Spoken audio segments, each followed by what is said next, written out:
everybody liked our last barrel videos so much we thought we'd make one more. So quick barrel review. If you remember, a stock barrel, typically the bore is going to be straight down, doesn't have any taper to it. But most aftermarket barrels, there will be an inverse taper, so it's going to start wider at the top and then get narrower before it enters the bore of the clarinet body itself, where it will once again get wider and wider and wider all the way down to the bell.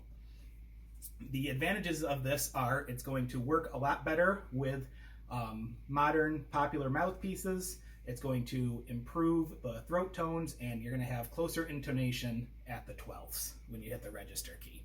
So some of the most popular aftermarket barrels are the Manning barrel and the Hadash barrel.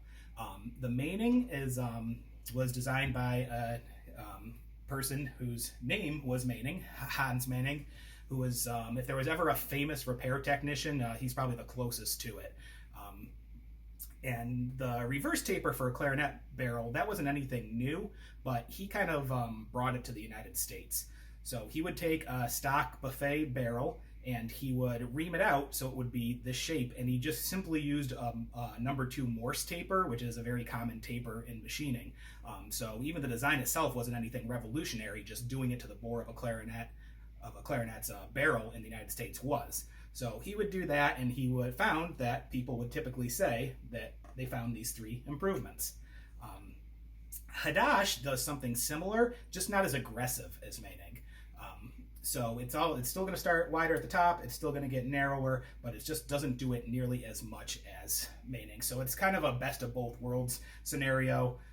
It finds these improvements, but it's not too much of a huge change for the clarinetist to get used to. My North Country Winds custom barrel, that's the same kind of thing that I do. Out of any aftermarket barrel, it's probably the most similar to the Hadash. I don't do anything groundbreaking, I don't do anything too aggressive, but anybody who plays one should find these improvements over the stock buffet barrel on pretty much any wooden buffet clarinet. So a lot of people ask me about the mouthpiece. What did I mean by that? Well, it would stand to reason, right, that the bore of the mouthpiece should be about the same as the bore of the barrel when it goes in, and that's correct. That's how it should be. So we want the distance, the bore opening, so the very top of the barrel, to be a little bit wider there to accommodate the large bore mouthpieces that a lot of current clarinetists play on. So the dotted lines here represent the bore, and we don't want any hiccups in that airflow.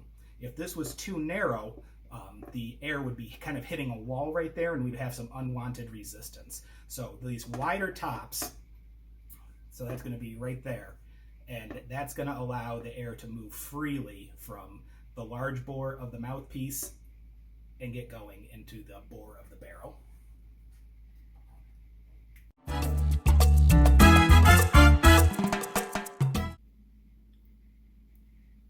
So we should have an inverse taper, and the bore at the top of the barrel should be compatible with a modern large bore mouthpiece. Let's check it out, make sure all that's true. So I'm going to measure the top of the bore with that telescoping rod right there.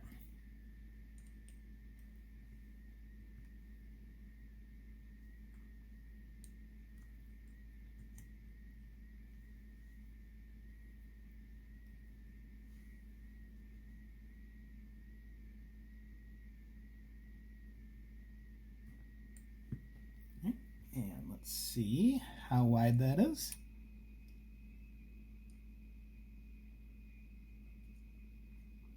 So I'm getting 584, and that's thousandth of an inch we're talking. So, and we know it should be an inverse taper, so wider at the top, narrower at the bottom. So this telescoping rod that's 584 across, that shouldn't fit in here.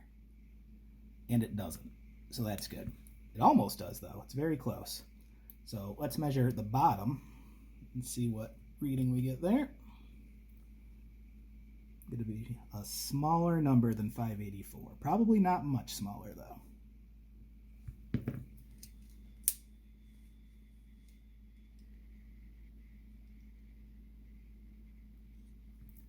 Yeah, 579. So as you can see, not a whole lot difference, but it is that inverse taper. So let's make sure that it's compatible with a brand new Van Doren M30 mouthpiece. Check the bore on that. Calipers can reach, so we don't need the telescoping rod for this one. And hopefully it's very, very close to 584. And yeah, I would say that's the epitome of very, very close to 584. 583 and a half. So a half of a 1,000th of an inch difference in bores, which is tighter than Grenadilla wood can maintain. So I'd say that's pretty good. That's about as close as you're going to get. So the barrel is an inverse taper. The bore is very compatible with a modern Van Doren mouthpiece.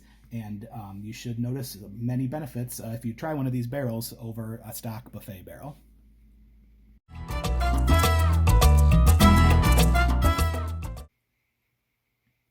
You might be saying, aren't there already enough aftermarket barrels out there? And the answer to your question very well may be, yes, there are. But this is a project I was excited about. It's something I've wanted to do for a long time, so I just went ahead and did it. I wanted a barrel with that nice inverse taper, but I wanted it to be affordable. These are about half the price of a new Menig or Hadash barrel. I wanted a barrel that was specific to either B-flat or A-clarinet. The bore of each is a little bit different. The ones for B-flat will have a B. If it's for A, there will be an A right there. And I wanted that bore to be really specific to really dial in those throat tones and keep those 12ths nice and close in intonation. I wanted a relatively inexpensive wooden barrel for the student clarinetists who just can't afford to move from a plastic clarinet to a wood clarinet right now. They can at least get an affordable barrel and give them that nice, rich, woody sound. And I wanted to make a high quality barrel out of Delrin because it's nice and stable and it's not going to change. And I wanted something like that for the pit orchestra musician who doesn't know if it's going to be 50 degrees or 90 degrees in their playing environment at call time. They don't have to worry about their pitch being all over the place because the barrel will not change, and they won't have to subject their nice wood barrel to those drastic temperature swings.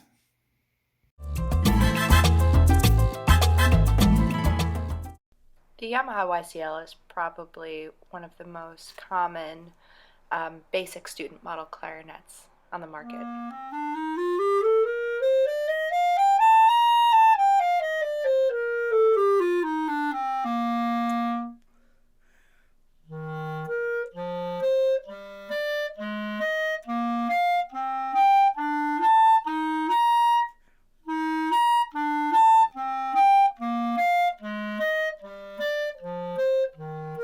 One thing that I noticed with the Yamaha stock barrels is that they tend to have a thinner sound, and there's a lack of homogeneity between registers.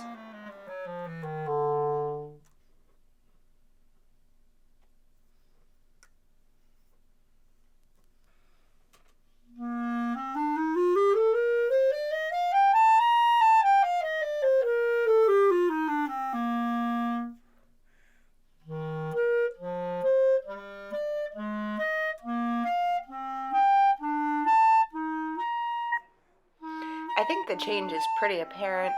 The sound is much rounder, even in the lower registers. It really warms everything up, makes it a little more compact and a little more focused. The 12ths are far more in tune and far more matching. Yeah, the Delrin is a massive improvement over the stock barrel.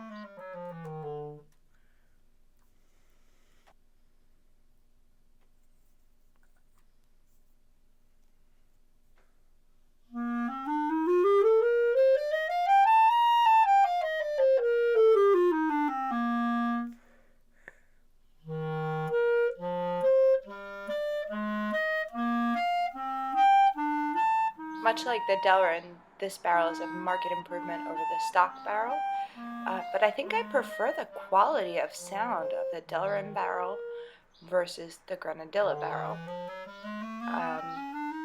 which is pretty interesting. I would have thought it would have been the other way around.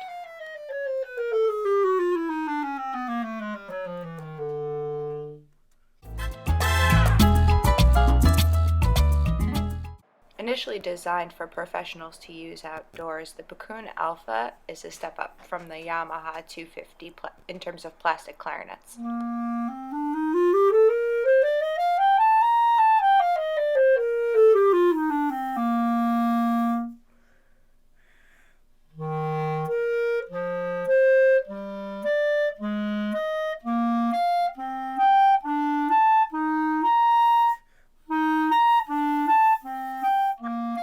The stock barrel that comes with this is quite good, which is no surprise seeing as BACKUN is known for their aftermarket barrels and bells.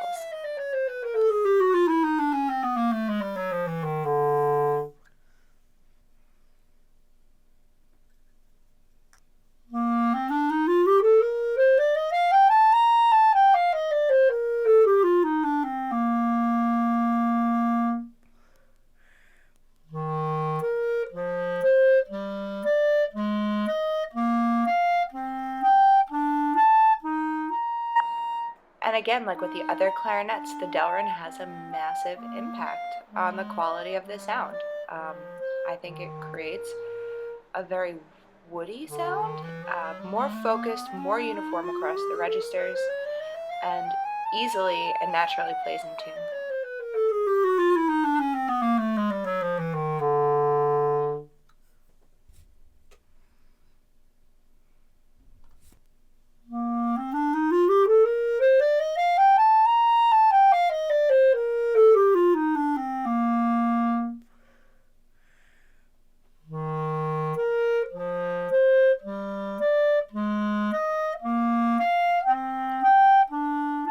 This barrel makes a significant difference from the stock barrel, but I always expect that the wood barrel is going to make a much more significant sound difference than the Delrin, but I find that there's more homogeneity and more depth of sound with the Delrin barrel.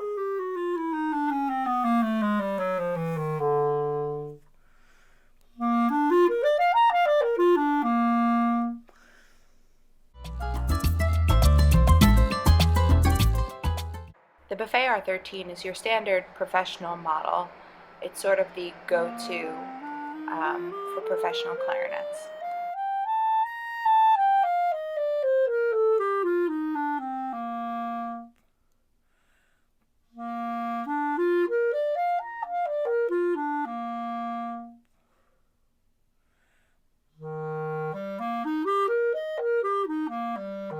Despite this being a stock barrel, we can hear that there is definitely a richer sound quality and better intonation than we found with the stock barrels from the student and intermediate model clarinets that we tried earlier in the video.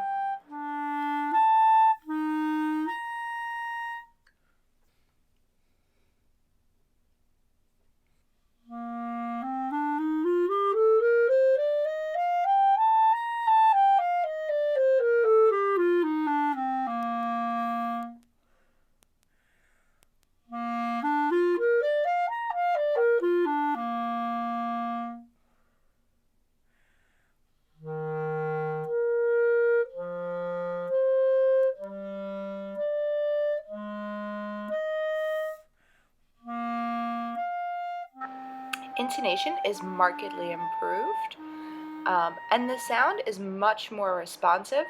I'm not entirely sure that I like the effect that it's having on the sound quality. I think that it's losing some of the focus with the Delrin, or that's just slightly brighter and freer of a sound, but I think that that's because the clarinet is already very high quality and made of wood, whereas the other two were made of plastic.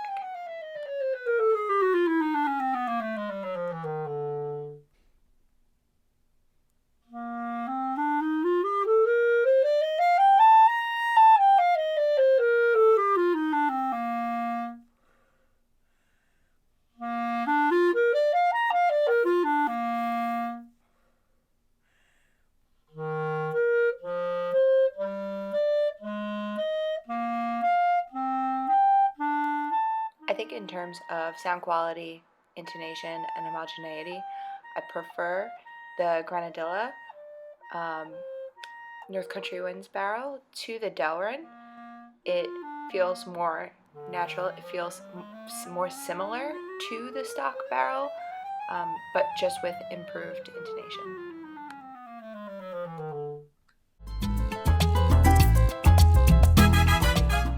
I found with each of the clarinets, whether it was the YAMAHA, the BACKUN Alpha, or the Buffet R13, that the North Country Wind barrels were a market improvement over all of the stock barrels. The 12ths were absolutely more in tune.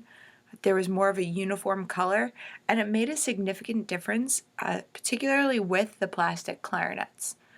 With the YAMAHA, I noticed probably the most difference, but even with the BACKUN Alpha, it was a very sizable difference in terms of the way that the clarinet felt, the intonation, the homogeneity between registers. Yeah, it makes a huge difference in the quality of the sound. And if you have a student who can't afford to upgrade their instrument right now, who is unsure if they want to make that kind of financial commitment, I think upgrading the barrel from the stock barrel is absolutely the right way to go, especially if they are concerned about intonation, if they are concerned about their tone color and sound quality throughout the registers. This would definitely be the way to go.